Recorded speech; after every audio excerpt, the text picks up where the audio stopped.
and slavery. Is the Quran genuine? Well, let's watch it.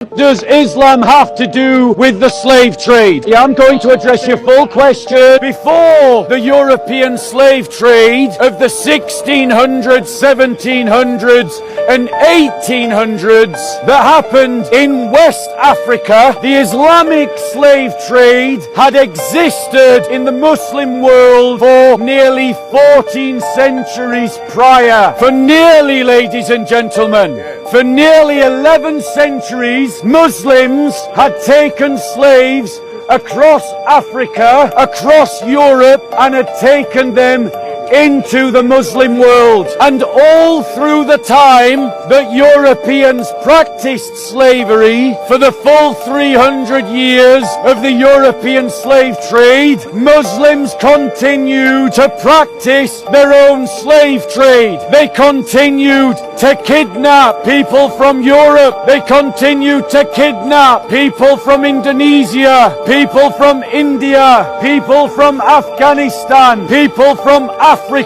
and take them into the Islamic slave markets to trade them as slaves. They did this because Muhammad was a slave trader who bought slaves and sold slaves. Christians, however, have ended the slave trade multiple times at different parts of history, at different geographies around the world for the last 2,000 years. The most recent example was when William Wilberforce and the anti-slave traders convinced the British Empire, using Christian arguments, to end the British slave trade. The British Royal Navy then sacrificed blood and resources to end the slave trade around the world, including inside the Islamic world. Now notice, the Muslim that asked the question didn't even bother to listen to the answer,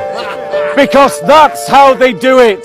They're not interested in what you've got to say. All that they want to do is try and make a polemical point, and then they're not interested in anything you have to say afterwards, because they don't like the truth.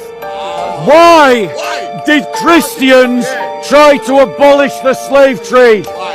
Because our example is Jesus Christ. And Jesus Christ, in a time when slavery was normal, never had a slave, never bought a slave, and never sold a Is Islam genuine?